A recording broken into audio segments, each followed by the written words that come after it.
Okay, our next speaker has been a member of Easter Seal's government relations team since January of 1995. As the Vice President of Government Relations, she leads efforts to develop and achieve Easter Seal's public policy goals for federal, state, and local government. She monitors and analyzes federal legislation and regulations. God, I'm glad somebody can do that, because I certainly can't. Thank you very much.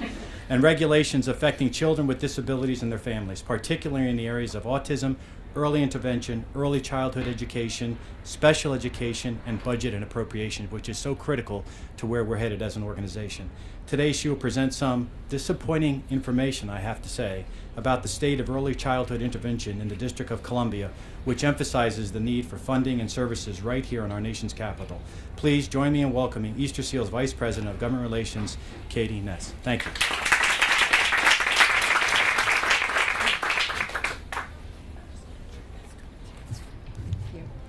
Thanks, everybody. It's such a pleasure to be here. I'm a Colleen Rupert groupie, having been a gym mass regular at Blessed Sacrament for many years. So I'm always happy to see her and her family, and I just want to thank all of you for working so hard together to be a family and really demonstrate to all of us what family really means.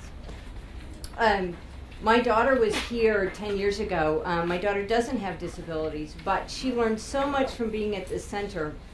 My very best girlfriend is a woman in her mid-50s who has spina bifida, who's had both legs amputated. And we would go swimming with her in the summer times, and she wears one prosthetic leg, and so she'd take her leg off and we'd go in the pool. And one day when Maria was about 4, we came home and she said, "Mom, Aunt Becky doesn't have any toes." And I said, "You're right, honey, Aunt Becky doesn't have any toes." And she said, "Can she have yours?" And I said, "No, she can't have mine." And she said, "Can you order her some on the computer? Because you know you can order everything on the computer."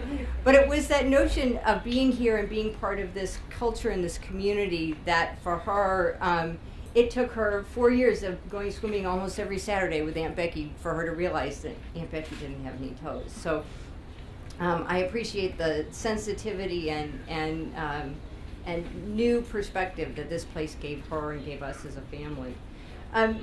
As Phil mentioned, we at Easter Seals have launched a national campaign called Make the First 5 Count.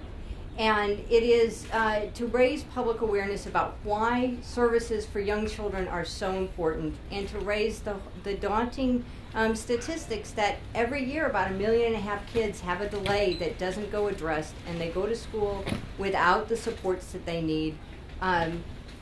We talk a lot about the value of prevention, and I often say you can pay me now or you can pay me later, but if we don't help kids gain the skills that they need when they're little, they're going to need more down the road.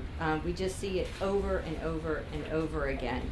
And I think Colleen is the absolute best example of when you get the right help when you need it, and your family has the support and strength that this family has. Colleen goes to work and pays taxes and has the life of her choosing. And that's what we want for all of our children, is to be able to make choices for themselves about what's good for them.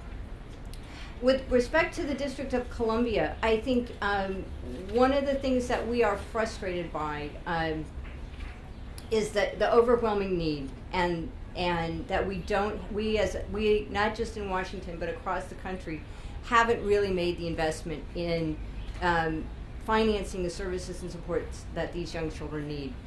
We're seeing across the country states limiting the eligibility of children who can access public supports for these programs because they don't have the money to pay for meeting the needs of other kids. So for example, some states will have eligibility criteria that you must have a 50% delay in one area in order to be eligible.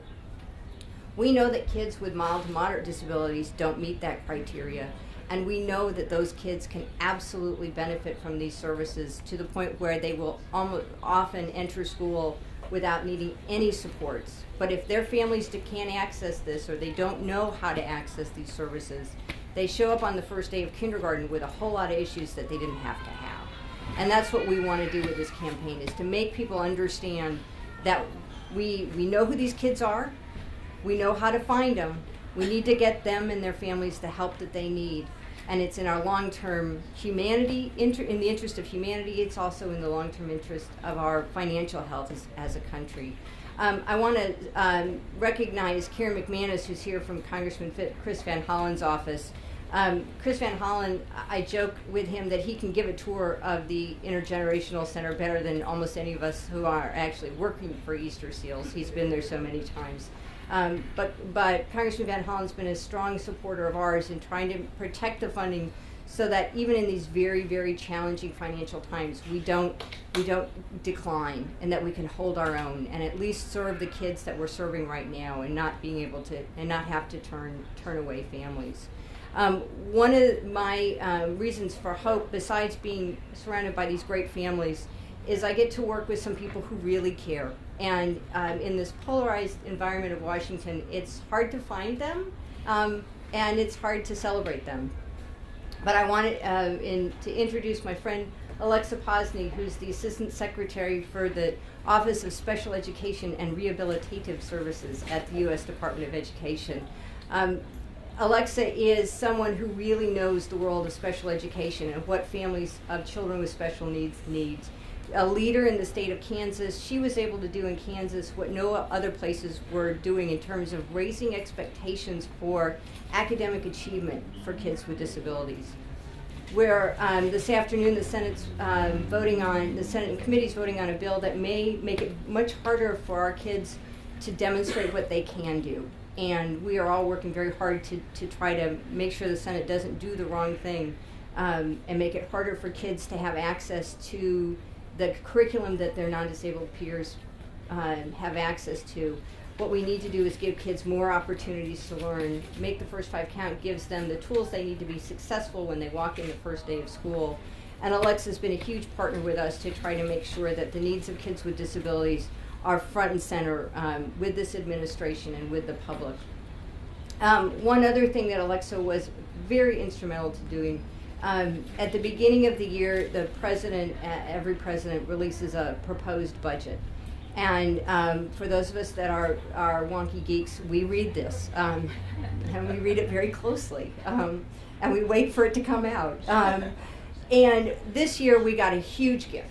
And that huge gift was the president proposed a $50 million or 11% increase in the program that funds early intervention services. That program has been level funding. It's seen no increase in a decade. The numbers of kids that states are serving is growing. The cost to provide services to grow, and there's been no increase in funding. And because of Alexa's leadership, we were able to see the president recommended a $50 million increase. What they did was set the tone for the rest of the year that says this is really important. And so I thank all of you for being here, because this is really important. And I want to introduce my friend and colleague, Alexa Posny, who will give even more ammunition for why this is really important. So Alexa.